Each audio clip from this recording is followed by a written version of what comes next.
dark mode was available to beta testers about a week and a half before it was released as stable. And thank you, by the way, to all the beta testers who tested that. Your feedback was quite valuable. But for those of you who want to have some early access to features with the full knowledge that early access also means they have bugs, please join our betas. Let me go ahead and send the link in general channel again to that message on how to do that. Join the betas. You'll get some early access and an opportunity to have some input on the development process of the Data Dash application. It's pretty much quite exciting. Right. So with that, there's a new thing going to beta, like basically today on Android, and whenever Apple decides to let it go to beta on Apple, because they take a little bit more time, you'll have access to this brand new minor presence option. So some of you have said that, minor presence is a bit obnoxious. You have to refresh the page. Sometimes you log out, log in, and close the app. It just doesn't work quite as smoothly as one would hope. And so there's been a fix done for that in this beta release, and I would like to get as many people's input on that fix before we launch it as stable. So join the beta groups, follow those instructions I sent in the general chat channel, and yeah, welcome to the AMA. So, for those of you who are new to my AMAs, you get to ask me just about anything. My name is Jeff. I'm head of development here at the MXC Foundation, which means most of your questions are hopefully technical questions. However, for those of you who are Star Wars fans, I am also willing to answer some Star Wars related questions or questions regarding the filming of the news update, in which I have become apparently quite popular. I apologize to all of you who watched that. Anyway, so in order to ask a question, you got to raise your hand.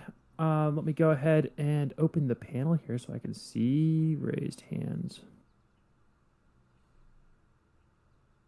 Oh, there are no raised hands. There's no questions. You guys just came here to listen to me talk. I'm so sorry, but also quite honored that you're willing to do that.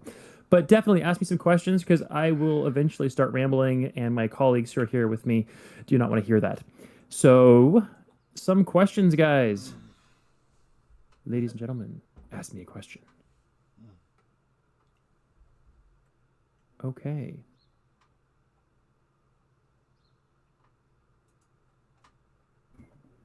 Hey there, Jeff. Can you hear me?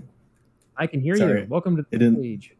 Thanks. It didn't let me raise my hand, so I just had to join. So like I usually didn't ask, are there any updates for the referral program and for Uniswap? Any news on that you can share? I can share some pretty exciting news, is that I have discussed both of those in depth over the last week. That is what I can share. So there is progress on both fronts, right? Exciting progress. I will not be able to tell you exact deliverable dates, because I'm going to leave some exciting stuff over to the marketing team to announce some exciting stuff. But there is progress, and we should be seeing something coming out on that in blockchain terms soon. All right, thank you very much. I mean, that's probably not exactly the answer you're looking for, but it's it's all good. I'll see you next week. Yeah. Oh, you're going now. Okay. All right. Yeah. Thank you. All right. Let me show those requests. Show requests. Still nobody's. Is like nobody able to raise their hand. Raise hand disabled. Interesting. Why is raise hand disabled? I had this. It didn't change any. Oh, I do have. Nope. It says allow quest from everyone. Uh-huh. All right. So right in general, apparently raised hand is disabled. Oh, wait, I've got a hand. Mini Pancake, I'm inviting you to the stage. Hey, thank you. Only quick one. Would it be possible actually to have this session recorded? Because I'm not always able to listen the full hour, but there's always some interesting stuff going on. I think some of the community members, specifically, I believe Tavern records these. I'm not sure if he does it every week. And then I think he'll post that. Is that right, Tavern? You can write in general or just join the stage again. Yeah. So Tavern records them. He'll post them once he's got a moment. Keep in mind, Tavern's a volunteer mod for this. So everybody who appreciates Tavern's feedback and input, do give him some props for that. We very much appreciate his help. Cool. Thanks in advance. Yep, definitely. Later. Thanks.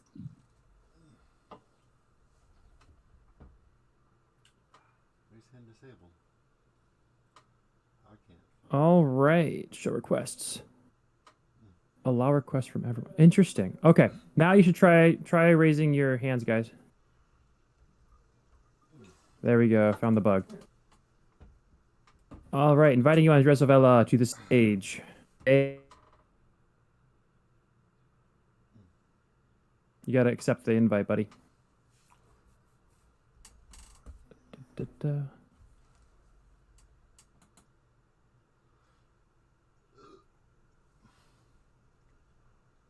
Andres Avila, I invited you to the stage. I don't see you're not accepting the invite.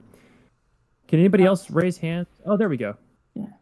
Welcome. I was already speaking. I didn't realize I had to accept the invitation. Yeah, you got to accept it. Otherwise, activate your microphone, and then you might be like in another conversation. We get all listen in on that, and that's a little bit personal. So, yeah. All right. Yeah, I want to ask about the Uniswap stuff that I asked already like 3 or so weeks ago. And I remember you said it was going to be open to everybody. And then I asked again in the Telegram group, and Keith said that it was going to be exclusive for miners. It's going to be open to owners of the M2 Pro. All right. That's good. Yeah, I just wanted confirmation about that. Yeah, so that one's going to be open to owners of the M2 Pro. Perfect. Thanks. Good. Yep. I'm going to go ahead and move you back to the audience. And Alan Raids, welcome to the stage. Just got to accept the stage invite.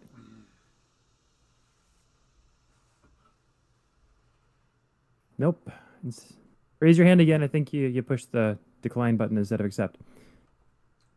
Alan Raids. Okay. Here we go. Hands up. Inviting to speak. You've been invited to the stage. Got to push the accept on that to join the stage. There we are. There we go. It's at the top of the screen. Yeah, honestly, Okay. I've never actually seen what that looks like. Yeah, that was the first time for me too. It's the first time I left the conversation.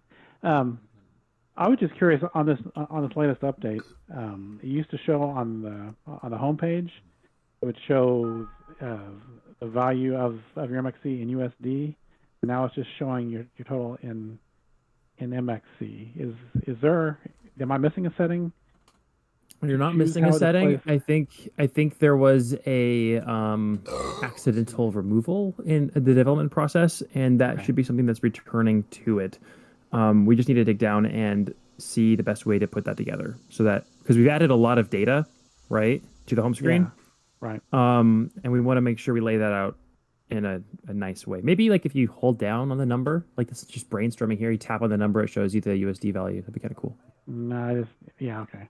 Yeah. Well, I mean, you let me know if that's a bad idea. I've got other people listening in. They'll be able to test that out too. No, I don't know how intuitive that would be. It would just, maybe just have a toggle. Yeah. To where it switch between your local currency. I don't know how I'd know that, but anyway, that's all I had. Okay, and in the meantime, if you go to the top left corner, there's a toggle with a calculator on it, and it'll show you those numbers. It just won't be on the home screen. A toggle with the calculator. Oh, I see. Yeah. Calculator. So if you tap on that, it does give you the calculation of what your current value is. Okay, I'll have to. Top left. Sorry. Yeah. Top left. I see that. I'm trying to figure out how to make it. Okay. Great. Cool. Thank you. All right. No problem. Yeah. I'm going to move you back to the audience. Cheers. All right. Any more requests? We've got a small group today. Last week I was like, oh man, we got 50 people in here. And this week we've got 23, which is good. All right, Burned, welcome to the stage. I'm inviting you. Just got to accept that invite. Nice, smooth, quick. You're still muted though. There we go. Jeff.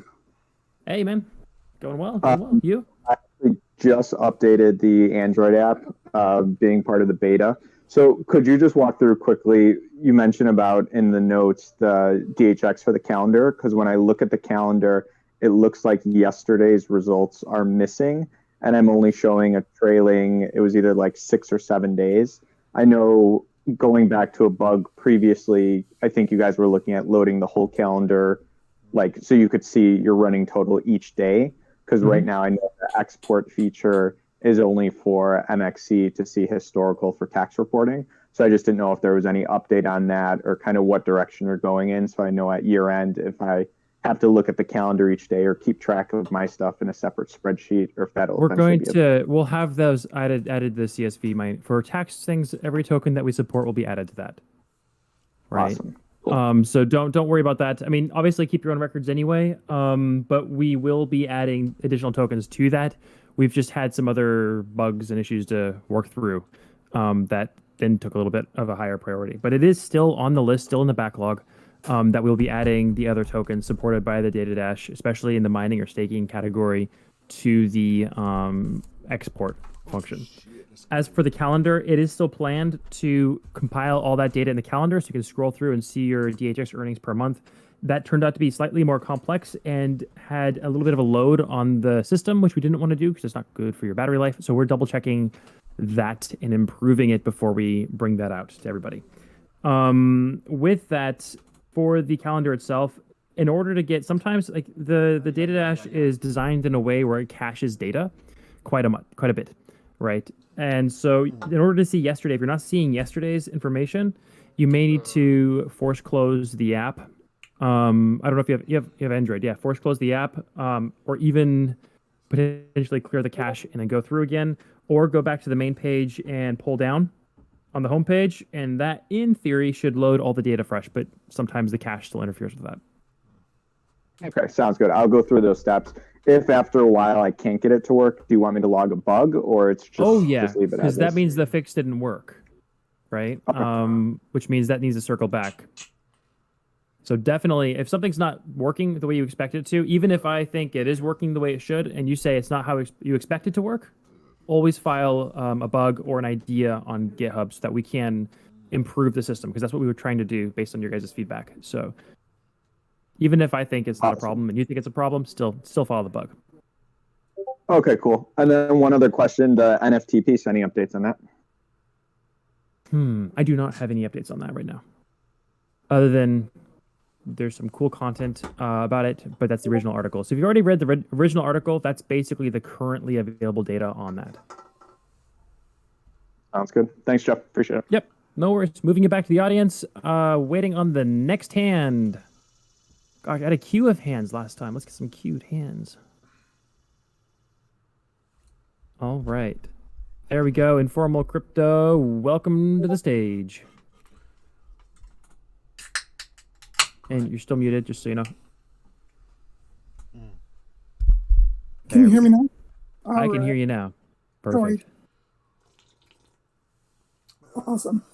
Quick question, and this is kind of open-ended, but I'd love to hear your input on 3 reasons why you're still very bullish on this project and what that means for people potentially thinking about buying M2 Pros today.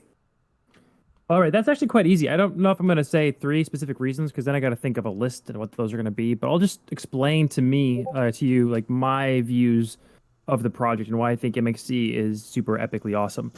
And that comes down to the original concept for me, right? If we look at the original concept, we've got smart cities, and the IoT data is a big deal. And it is a huge market, massive market. I mean, I've said this stat before, and it's not accurate anymore because it's been 3 years since I've heard it, but 1.5 million devices in Berlin strictly in mobility that are connected. That's 1.5 million devices only in mobility. Now you're looking at devices to do traffic management, devices to do like water pressure inside pipes, so you can detect whether or not a system pipe or a city pipe has a leak. You know, different things like this. They're all sensors, they're all connected, and this is where the future's going. Everything will be connected. So it's a huge market, massive. And what we're doing is we're enabling the network that supports these devices to be publicly owned, right? It's a publicly owned network, which means standard right now, if somebody goes and there's not an MXC network local, or they don't want to set up a LoRa network, they go and they look at their local internet provider. So you're going and you're looking for like Telecom, Vodafone, AT&T, Verizon, wherever you're located, and you're looking at what they offer you. And at least in Europe, in Europe, and also some global providers, they run on an average of about 90 cents per month per device. Right, 90 cents per month per device, no matter what the transmission is, no matter the type of device, no matter what priority you want that device to be, it's just a set rate. So you're paying 90 cents per device, and then you scale that. Let's say the whole city wants to put, every few meters in their water lines, or every new junction in a water line, they put in a new sensor that connects through a network, because LoRa is epic when it connects to these different sensors. It can be, as long as there's a solid network nearby, it can be a little bit underground too, and it'll work. And what this does then is they're going to connect all these devices, and instead of looking and saying, oh cool, there's an alternative network here that's pretty reliable, which we're going to be able to measure in the coming future, but they're just going to put the SIM cards in it, and so that money pays into the capital system, which is, I'm not totally against the capital system. There's a purpose and a place for it. But what we're doing is we're making it possible for that money, instead of going strictly to Telecom or Verizon or Vodafone, to go into the holders, like the community, into the community itself. So today we're barely scratching the surface on what this market can do, but we're preparing for its potential, meaning we're getting the network out there so these devices can be put on it. And then on top of that, not only do we provide the network, we've improved on the standard. We've improved on LoRa, added a provisioning system that makes it more secure and makes it so that it is easier to work with. Because that's also been a turnoff sometimes. Putting a SIM card in is pretty darn easy. Connecting to a LoRa device is a little bit more complicated than putting in a SIM card. And we've reduced that barrier massively, like even easier than putting in a SIM card. You just scan a QR code and you're done, right? That's a massive barrier reduction.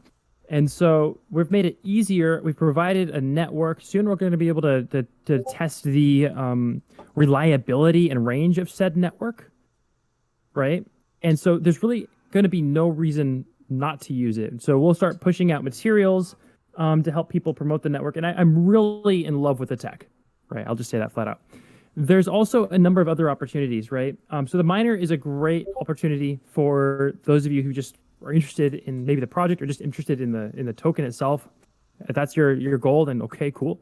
But for me, MXC is its foundation, its core is built on this potential, right? Like I said, millions, billions, tons of devices in every city, and it's just going to keep increasing. So first of all, we're making the barrier easier. Next, we're looking at wireless communication as a whole, right? If for anybody who's been in a large building, like a dormitory or a apartment building with lots of Wi-Fi networks nearby, is going to know that the more networks nearby, the less reliable your Wi-Fi connection becomes, right? And there's a specific reason for this. There's a very specific reason, and that is Wi-Fi is limited to 56 channels. That's 56, or it was last time I checked. I think they added a new band, so it might be more now. But last time I checked, it was 56 channels. And that means 56 opportunities for one-way communication at any given time on these wireless networks. This is another reason why you want to reduce the range of these networks, is so that you don't have too many overlapping using the same 56 channels. So Wi-Fi does a great job prioritizing these networks, but it doesn't do perfectly. And you notice that when you're trying to stream something for a long period of time, and everybody in the building is streaming something as well, and your Wi-Fi just spots out and your streaming gets really dodgy. What we're doing then for the LoRa protocol is we're building in a prioritization system, and that ties in heavily with the smart machine bidding, to where people are able to say, okay, this is a high priority sensor, this is a low priority sensor. So quote unquote high priority would be a lock of some kind for a building. A low priority would be a trash can, right? And so a high priority sensor will then be able to submit more, and then the low priority sensors would then wait until there's a lull, or submit in a let's say a statistically relevant time that has less transmissions going on. And there's a different system that we're building in to actually work on this and improve on it, It's on the timeline at least. We still got to start working on that part, but it's going to really optimize the network itself so that as you look at right now, LoRa is great for smart city projects, but as we scale more and more and more devices, these channels are going to become more scarce. And we're going to be the way that it's going to work, right? If you use our system, then you're going to have a more reliable communication. Flat. It's just the way it is. And so when people are start looking at, okay, well, this is cool, but, then they can say, oh, yeah, well, MXC provides this addition to the protocol that with the MX protocol that is, with that prioritizes messaging and makes it so that the network itself as a whole is more reliable, right? There's a ton of good stuff there.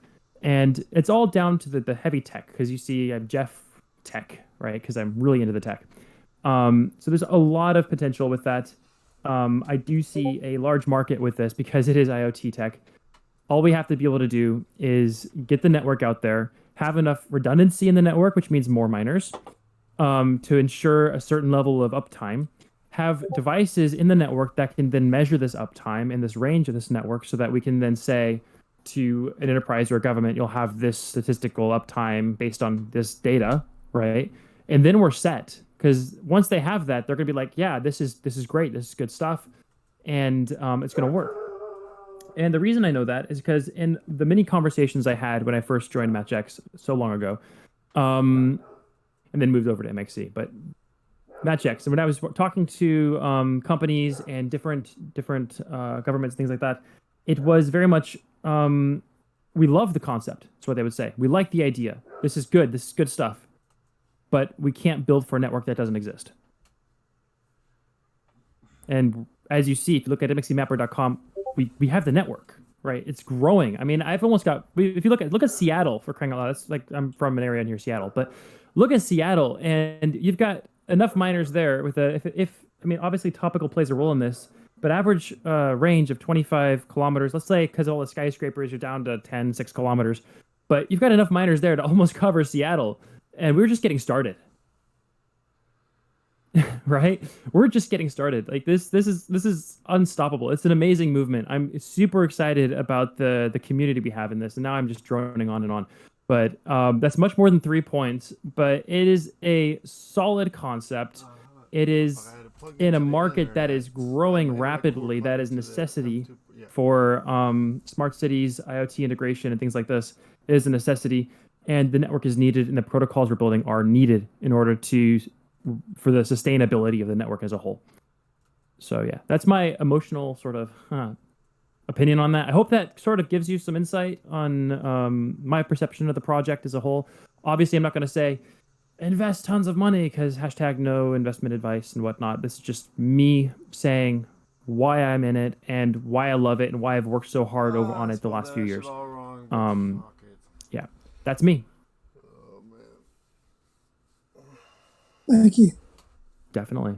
All right. Any more questions before I move you back to the audience? And if there's no one raising their hand, we'll ask one. I'll ask after, Doctor. I think there's other people. I'll get back. Yeah, there's one more.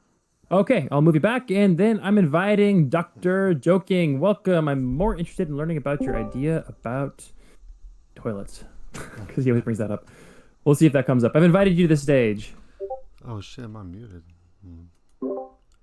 There you are. Hey, what's up, man? So your last name's not Tech? I thought your last name was Tech. I thought you were Jeff Tech. Mr. Tech. That's just so people know what to talk with me about, right? Oh, so right. when I added that, I'm obviously listed as part of the support group, and then once I got added as a support group, I would get a lot of business-related questions, which I don't have the answers to. So that made it very difficult for me to help people that actually had technical questions. Well, let me ask you some business-related questions then. Oh no! Okay, go for it. All right. Have you guys thought about like adding MXC as a payment to buy the M2 Pros? I mean, thought about it, sure, but there's a complexity to that we probably don't want to explore, in the sense of the MXC token is a utility token designed for the wireless communication between devices and miners, right? It's for the LoRa communication, specifically to pay for the downlink resource, which is a scarce resource on a LoRa network. When we move it beyond the utility, right, as a payment token, then it enters in a whole different realm of complications. And so it's much simpler to say, let's support our fellow blockchain projects and accept things like, I think we're accepting USDT and stuff like that, and say, okay, let's support, other things out there, and to keep MXC fixed on its original purpose, which is the utility of device transactions. No, I was thinking of like adding it as a payment or something, because like once like miner fuel, once you get enough like miner fuel, like $3,000 enough to buy another miner, there should be like a button or something. Repurchase another one or something. I know what you mean, but there's a lot of technicalities behind that. While it would be super easy and cool to do an app, there's a lot of like things that have to be looked into heavily, especially on the legal side of that when using a utility token specifically for things other than its original utility. Because right? like once like people start getting their return on investment, I don't know how long, like when did the miner fill take place? Once they get around that 3,000 mark, a lot of people are going to be moving a lot of MXC off, and I think you could recapture a lot of the revenue if you say, you can repurchase another one with the MXC or whatever. Well, there's that, and there's the other opportunities in the pipeline, like the liquidity mining, Uniswap things. So there are more opportunities coming into play where people can look to move their MXC into within the mobile application. Yeah. Cool. So I like the suggestion. Keep those coming. I'm going to go ahead and move you back to the audience. I've got a few more questions here. Thank you, Dr. Joking. All right. Andres Sovella, welcome back. I think my question was kind of stupid. I don't know. I wanted to ask about Bitcoin mining. I watched the video of like the tutorial or whatever, the explanation one. And I wanted to ask about the swap.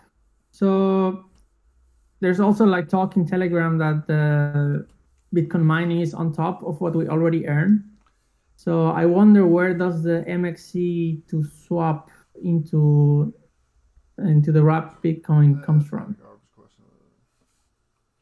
I mean, that MXC comes from the same pool that goes into the mining, right?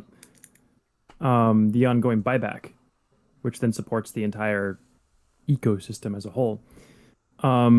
So that is a valid question. That's basically where everything comes from, is that there's very, very, we'll say, a large ongoing buyback of the MXC token, which leads into that supply, which we're able to do multiple things with. It does it quite well, actually.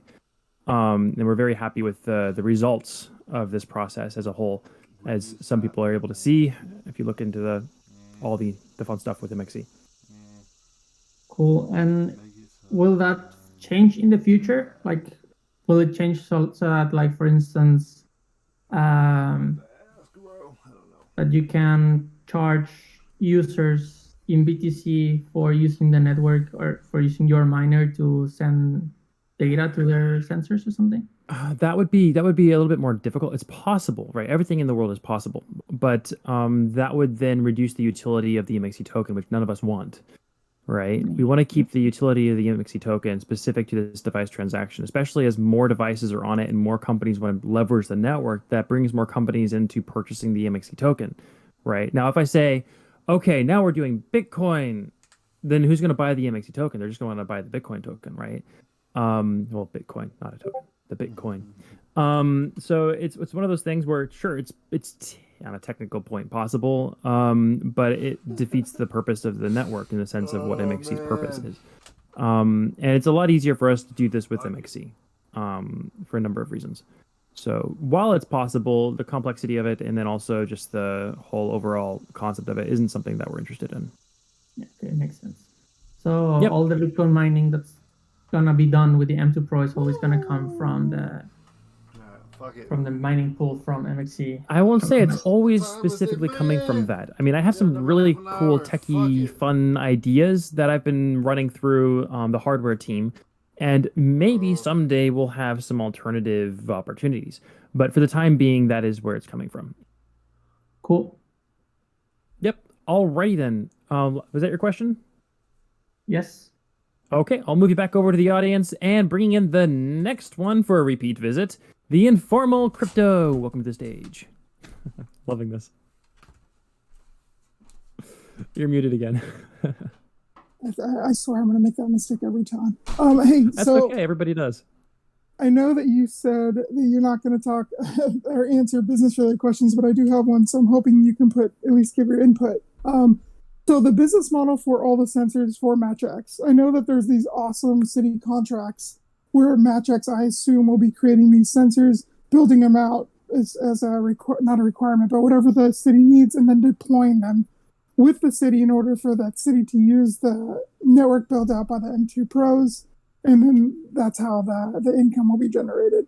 I am curious if there is another business layer that's going to be between Matchx and the sensors they build and other companies, like just a general company that has a product that can then integrate the sensors that are built by Matchx to improve their products.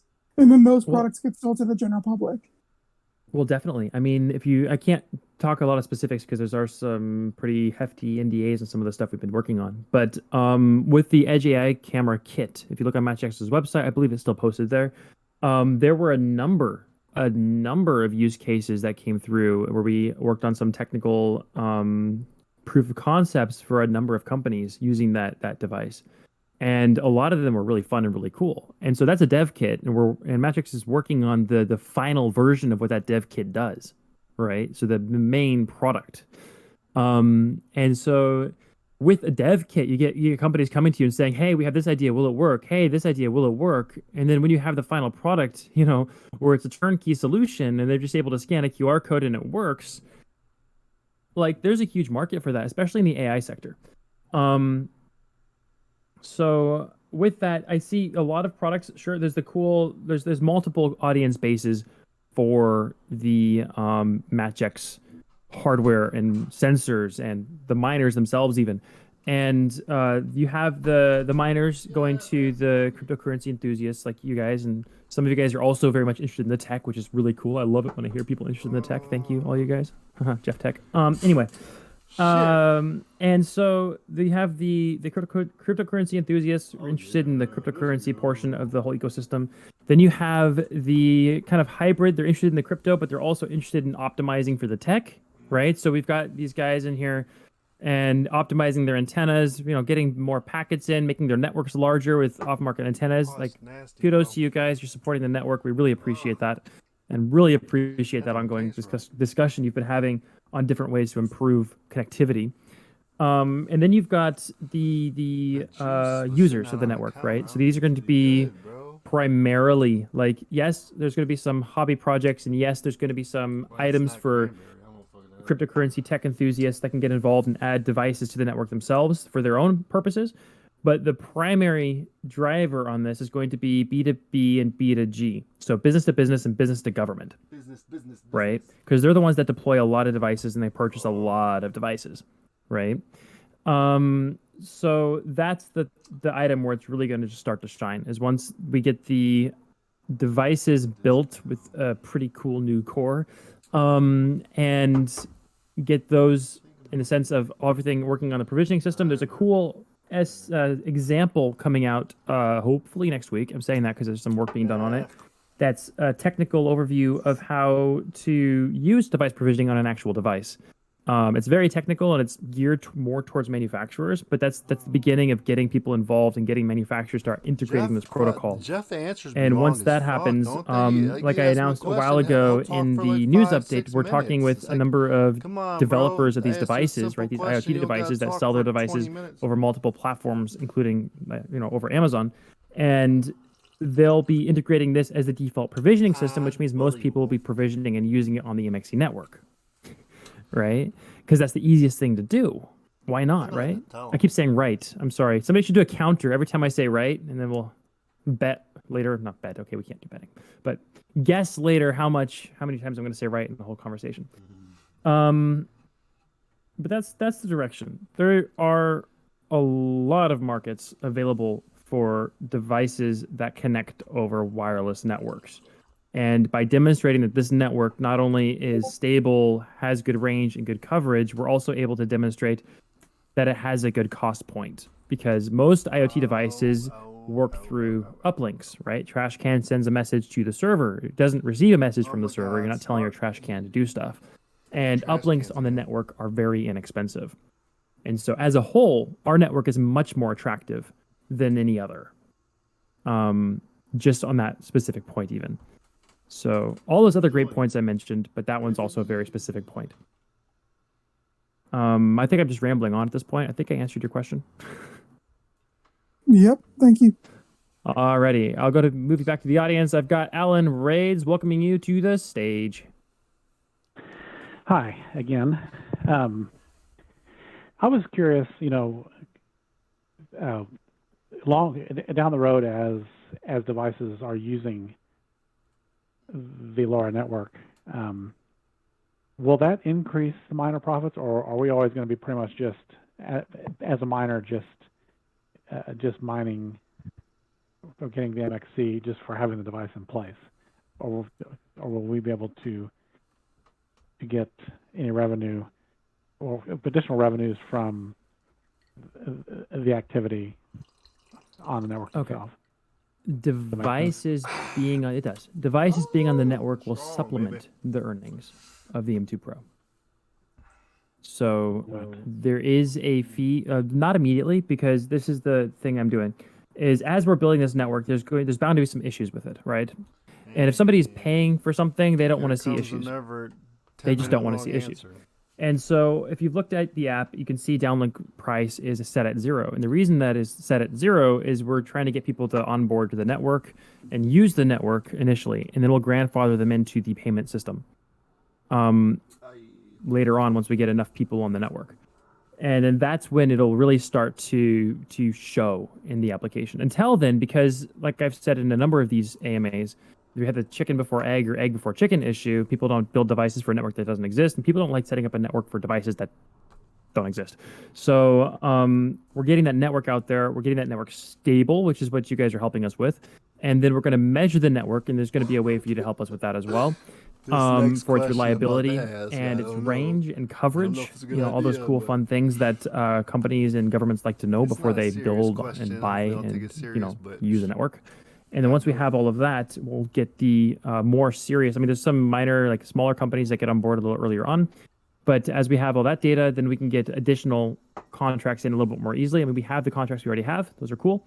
But I want more. I'm kind of like always after more. And once we get more involved, then, it just keeps snowballing and growing because people are going to be on the network. But as a whole, yes, it will play into it will supplement the earnings of the M2 Pro. Okay. I'm over-explaining today. I apologize for that. Yeah. So will it be in addition to the miner rate, or will it just be, or will it just help pay for what the mining that we're already getting?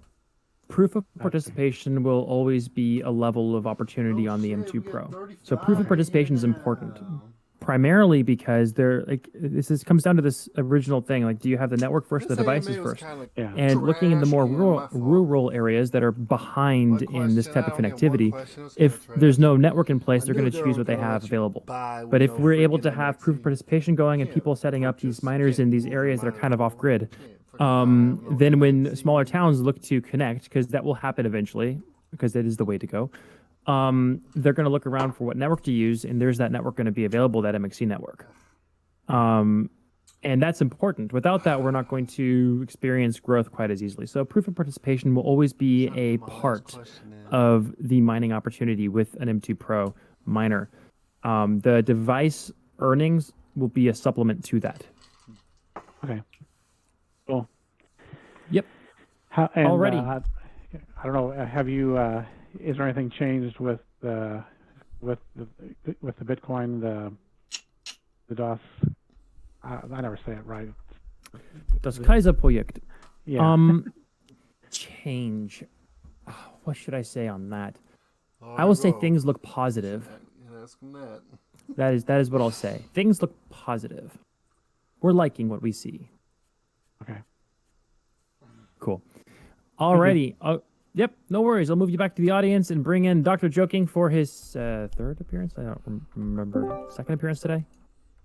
Dr. Joking, welcome back. Yeah, like the real bet would be like how many times you mention trash cans in AMA. That's I your know. favorite thing I to use that mention one. is I use trash that cans. example so often. I do know. It seems like But- that's the only thing like this thing does is like a trash can sensor.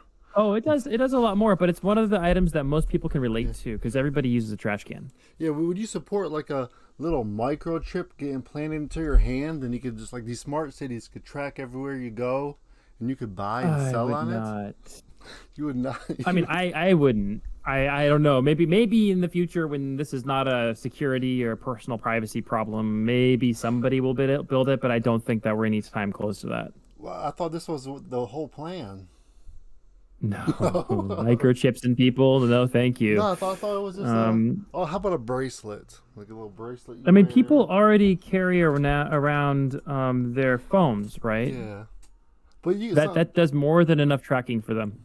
Yeah, but the phones is not. How much data can you really get off a phone? You can't get like that much data. You can't get like heart rate. Do you have an Android or an iOS device? Both. Okay, in your Google settings, look at your Google. You can export all of your Google data. Well, if you're wearing a smartwatch, I guess it can get all your data. If you're wearing a smartwatch, I guess it gets. Yeah, but no, just try this activity. If you go to Google, there's a way to export all data, including all data from your Android device, and take a look at everything they're able to give you based on carrying around your Android phone. I'm not trying to scare people. It's good to be aware. And you'll see, as long as you have the default preferences on your phone, you'll see that they know quite a bit. And I just want to say hi to Aaron. Aaron's in here, but I don't hear him saying anything. And like, it's because I haven't let him say anything. He's not on stage. Yeah, but I'm still wondering, did anyone in the office get the tattoo yet? I don't think so. I mean, there's a lot of conversations and joking about different things like that. But like Aaron mentioned last time when he was talking, it's important to ensure I'm serious. Everybody, tell Aaron to get his people, get a hold of my people, and I'll do it. Well, he's listening. I'm sure he'll make conversation or decisions on that. Anyway, I got more questions. I'm going to go ahead and move forward, Dr. Joking, if you don't have another one. That's it. All right. Moving you back to the audience. And Andres Avello, welcome back to the stage.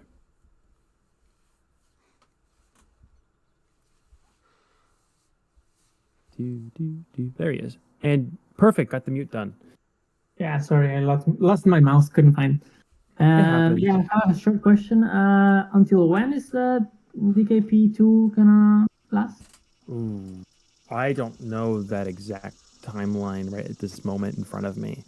But the results, I will say once again, are promising. So with that, that's good.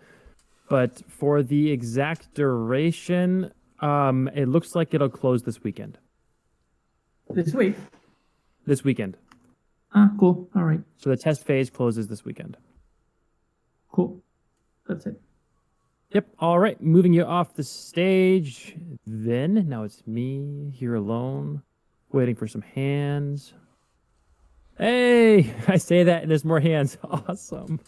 Burned, welcome to the stage. Question. So I recently saw from Helium they hit 100,000 hotspots. They published a lot of stats. So they say number of cities they're in, number of billions of data credits used per month, how many validators, quantity that's validated. Do you guys ever get into those stats of making them public just to show how quickly you're growing over time, as well as, oh God. Yeah, sorry. MXC Mapper is a foundation for that, and there is a plan to add more and more to this. But at the moment, we're really focusing our entire development process on key features rolling out. So it's fun to show stats, but right now we're really focusing in on getting the technology there to move beyond what we currently have, like getting the devices on there, getting the contracts available, making sure everything works for these contracts, and yeah, really just focusing on the tech. When at some point I have more capacity or bandwidth to work on projects that then display statistics like this, sure, right? I think it's fun to do stats and it's cool. But at the moment, I think it's important to focus heavily on building out the project, and we want to make sure that all the data we present is fully in touch with what's being provided by the miners themselves. Okay, and then a follow-up is just with, I know helium's very big in the US when it comes down to, say, a government contract that you guys might be competing against them. How are you guys staying ahead of the curve in regards to like helium with them growing their network? And I know it's two completely different playing fields and there's obviously a lot of opportunities, but how you guys are just staying ahead of them. Well, I think the biggest thing to say that we're ahead and we're supplying like accurate data is we've been around for 3 years. And we've already at this point. We don't sit on our hands. We get, I'm not going to say that. I always have this thing on my background on my computer, but I'm not going to say that. But we get stuff done. Right? And yeah, 3 years, we've already got the network that we have now. And most of that was launched in the last 8 months. So are we doing something real? Definitely. Are we growing rapidly? Definitely. Are we demonstrating a lot of potential? Definitely. And I'm going to say flat out, I believe that the technology we're building, especially the improvements on the LoRa standard, are quite valuable, as I mentioned, to the industry as a whole. So when it comes down to being ahead in the sense of technology, I think we've already reached that point. I mean, I'm not a helium pro or expert, and I haven't looked into every single detail of everything they're doing. But I think when it comes down to the pure technology, we're there. And now it's all about rolling it out. And we can see within the last 8 months, we've hit that curve where we're really just in massive growth. Like I can say, I've onboarded 3 new employees in the last 2 weeks, right? We're really just massive growth, and we're working to be able to build out the product, build it out so that we're able to improve this standard and continue this level of growth around the globe. So, I mean, there's a lot of, like I said, when comparing the two, we're completely different projects, and there's a lot of opportunity in the whole range of IoT and smart cities and industry and stuff like this. But when it comes down to just purely looking at the statistics, we've been around for 3 years, and we've already got a global network. I think that's just going to improve over time. How the fuck I forget what I was about to ask. Hope that answers that a little bit without being too bashy. No, that was a solid answer. That's what I was looking to hear. So thanks. Good. All right, then I'll move you back to the audience.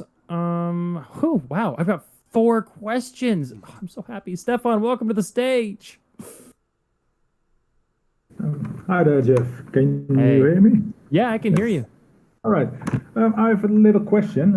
As a multi-token miner, we have the ability to mine THX or Data Highway. But in the last few weeks, the project is kind of silent. Do you know if there is any movement in the project, or how can we get involved? Yeah, let me show you how to see movement in the project. I'll go ahead and send that into the general chat. The majority of movement will happen in their GitHub, right? Just look at this. Boom. If you look at their GitHub repos, you can see all the commits that are happening and being done at a regular basis, and you'll see what's going on. There is a lot of movement. There is some development going into it, and there are things like in the sense of bringing governance to the chain in progress. There's some issues that are being solved when bringing on like scaling to a degree. But there is what was I going to say? Anyway, there is a lot of movement on the project. Not a lot of talk because people focus on development more than talking about it. Maybe that's something that should change. But really, there's a lot of movement on the project. Okay, good to know. And is there maybe a possibility to get someone of the community in the Telegram channel? Sometimes it gets spammed or some unwanted messages. I'm always scared to send developers to a Telegram channel. And one thing to say is that DHX is a DAO. I know that's just something that we're saying a lot, and it is that it's a decentralized autonomous organization. So those that want to be part of it can be part of it. And it's really going to play a better role in this when governance pulls out of the launch gate. With governance, there will be bounties for marketing activities and different ways that people can get rewarded for participating and promoting the network as a whole. So we are working hard with that to get the governance going, and you can see we're working in there's work in that direction in the GitHub repository. But once governance is there, it's really owned by the people who own DHX, and that's when it'll really just hit the road running, right? Oh, cool. Yes. So yeah, we need to be patient and wait for the governance eventually. So Yeah, as I because understand. once that's done, like if you go into the community, maybe you do a proposal in governance that says, I'll do this many hours in the community, and people say, okay, do that. And you get DHX for that. And then you go into the community and you do the thing, answer questions, understand the documentation, work on documentation, and all these activities being done for this decentralized autonomous organization will get you DHX rewards, right, through governance, which enables everybody to really get involved with that. And it's really just put into the hands of the community itself. So DHX holders are the ones deciding what happens with DHX. Yes. And so they're responsible, I'll just say that, for the success of DHX once the governance is out. Okay, cool. Yep. I'm All right. excited about sharing it. Yes. Yeah, I'm excited about Thanks. governance too, because that's just going to open up a whole new floodgate of awesome opportunity. Good. Then that's your last question. No, that's it. Okay, moving you back to the audience, I have Lepora, who's in the queue, inviting you to speak. Oh man, you skipped me. Welcome, sir. I'm pretty sure I've been skipped. Thank you, Jeff. Trying to silence me, Just bro. curious. Quality So we're mic. in this network building phase. Are we currently in development on tools that are going to be available to people setting up their miners to be able to see how well they're connected to their peers? What kind of interactions these radios are having with each other, those types of things? Let me send something to you real quick. Sure. Where's that link? I'm just gonna. Here we go. In the general chat. Here's my hint in that direction. Perfect. Right. 'Cause I know That's my something hint. that I've been missing is just those tools to be able to see my peers and how am I actually connecting with them and things like that. So that'll Yeah, be I mean, helpful. in the web application, though I do not recommend anybody use that because it's terrible right now. There's a new one coming. You'll be able to see frames, which tells you everything that's going on. It's not itemized for you so that you can see exactly who you're connecting with and things like that. But if you look at the frames in the application, you can see all communication going on through LoRa. Are those even those? Okay, no, those aren't in the data dash, but they're in the web app. So there is the ability to see this even now, but I wouldn't recommend looking at it at the moment because the experience on the web app is terrible. The pieces that I have seen aren't really in a meaningful way. Like I can't tell Exactly. what the DBI strength is of the other radios that I'm seeing and things like that. So, just looking for something a little more robust that, would kind of get you there. And that's a good point. I actually think there is a way to do that. I'll look into it and I'll publish Sure. it if I find it. But I think it is part of the current web interface, and currently we're working on a new version of that, and I'm focusing heavily on devices for that because the data dash will have the default provisioning system, but it's not going to support at the beginning third-party devices. Right. And I need to have a portal for other manufacturers who are not going to participate in provisioning to still test out the network. And so that is the priority for the web application, but there will also be at time a dashboard which will display a lot of this data. Perfect. Yeah, that's kind of the stuff that I'm looking for. So that'd be great. And then as a follow-up question to that, so assuming we get to that stage where we've got better options to see sort of our connectivity and how we're doing that way, how do we, I guess, get a bit of an idea around how that'll impact our ability to either mine additional token or be part of larger and bigger projects? Like, is there a health metric or something that we can start to look at somewhere in the dashboard that lets us know, you're well connected, or you need to be like looking to do something better in that space so that you're more effectively participating in the network? Yeah, I mean, there's the miner health that's already there right now, which focuses on some reliability as a metric at the moment. I mean, there's other items in there like proximity and altitude. And there are tools that will be developed to help potential like to measure network strength and different things and that. And I'm looking at different ways to use miners in the same area to do network strength measurements so that we're able to then automate that process a little bit. So there is a lot of move in this direction. Okay. Because that's necessary metrics for enterprise and government contracts, right? They want to exactly. know this stuff. And so there is a lot of move in that direction. Right now, I am solidifying the device section so that we can get POCs being built, proof of concepts, more thoroughly in the network. And then once that's done, so it's kind of like I've got coverage now. So people can see we're making coverage, and they're like, okay, we'll try it out. And now we're gonna get them able to try it out, and then we're gonna go back and put the statistics in on the coverage. Okay, that makes a lot of sense. In terms of those additional, I guess, tiles within the minor health, do you know sort of the timeline for when those types of things will start to light up and provide more useful information? Oh my gosh. Timelines in tech are very difficult. Yeah. So I don't have a specific timeline on that. Right now I'm focusing very much a lot of our attention on devices. Yeah. Because that's the next step. I think right now it's just transparent in the direction we're going, and before these other items, the tiles light up, there will be notice provided. Okay. So we'll give a good warning on when the next steps are coming. Rough idea, like is it 6 months out? Is it a year out, or are we talking like next couple? Right of now, releases? I'm not even going to say that, but when it comes down to it, we'll let you guys know probably at least a month in advance before it comes out. That sounds great. And that'll probably be like we'll have it ready when we let you know, but we'll just hold it until that time period so that it's a predictable release. That sounds great. Yeah, that's the predictability is kind of the key, right? Is just letting us know so that we can kind of plan for it and work with it. That's awesome. Exactly. And that's where it comes into this dev.mxd.org, right? If you check out dev.mxd.org, everything that we're going to build, okay, it needs a lot of work. I need to start writing on that again. My bad. But everything that is built and going to be built will eventually land on that site.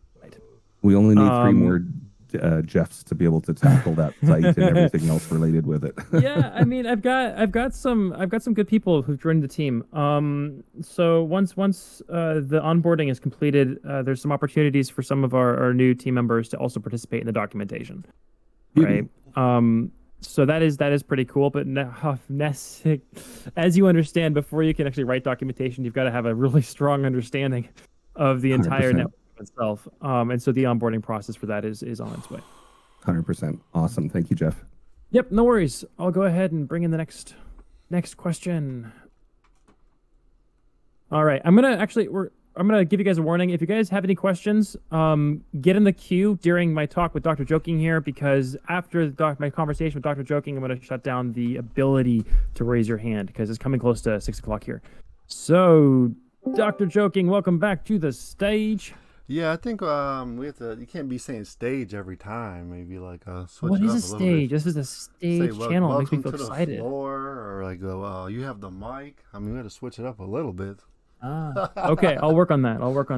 Now that you guys got dark mode completed, can you guys start working like on beach mode or something?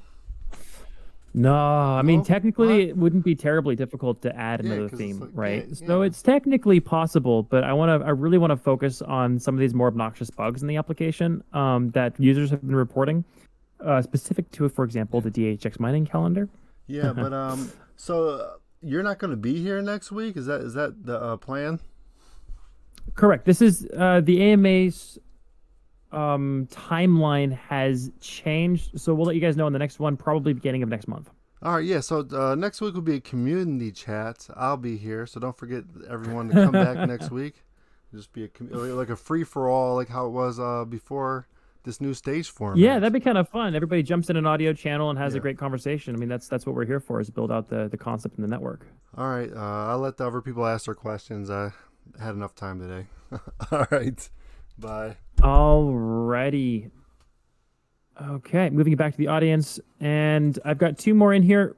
Really, if you have a question, raise your hand right now. I'm going to count down, and then I'm going to disable the ability to ask questions. So 10, 9, 8, 7, 6, 5, 4, 3, 2, 1. All right, shutting down the ability to ask questions, bringing in Andres Ovella back to the table. Fine, stage. I'm gonna say stage. I'm sorry, I gotta say it. Hi, Mac. Yeah, I wanted to ask you about the supernode incident that happened like 1 or 2 weeks ago. I don't remember when it was. So I after that, I kind of lost sight of what the role of the supernode is. Like, does it affect only miners or does it affect the network itself? So, for instance, if the Matchx in Germany, if the Matchx supernode in Germany goes down, does the entire network in Europe go down, or just like do we stop mining in? For the fun and scary answer, yes. All right. So there's been a lot of looking into that instance, and we're looking to build in more redundancy in the supernode ecosystem to make it a bit more, or make that less likely, or I can't ever say impossible. Things happen, and it's like, oh crap. But make that very difficult to happen in the future. So there are some redundancies that we're looking into and putting in place. The issue that caused that has been solved. And yeah, it's just along the lines of getting getting additional alerting built into the system so that potential issues are identified earlier on with that. And so we're setting up different requirements for the supernodes. And I'm going to point out, though, that that's the first outage in 2 years. So that's fun. That's pretty good. Are there plans of building something like a status page, like status.mxc.org or something? Exactly. That is exactly what we're looking into. How'd you guess? Cool. I think somebody just wrote me about that, actually. But yeah, no, I brought that into the sprint, actually, to start looking into the best way to implement that and to build in some automated issue tracking, as well as the ability to put in the status page, what the issue is and what's being done to resolve it. Perfect. Cool. That's cool. It for me. All right, then, sending it back to the audience, bringing in the next contestant on Ask Jeff a Question. Philippos, welcome to the Price is Right. I don't know. Okay, now, Dr. Joking, you really messed me up on that one. But Philippos, what's your question? Hey, man, how's it going? Going pretty good. I'm enjoying it a lot, actually. Cool. Yeah, I don't know if this has been asked a lot because I've been a little bit busy in the last little while listening. But I got 2 questions for you. Go for it. Will the team be adding numeric entry to send fuel to the wallet portion of the app instead of using the slider? You know what's fun about that question, actually? Oh, man. The person I was hoping would be in here for this question is not here. Okay. Yes. I mean, I can't say yes. Okay, your feedback is in suggestions, right? I think I saw that one in suggestions. If it's not there, make sure it's there. That goes straight to the UX team.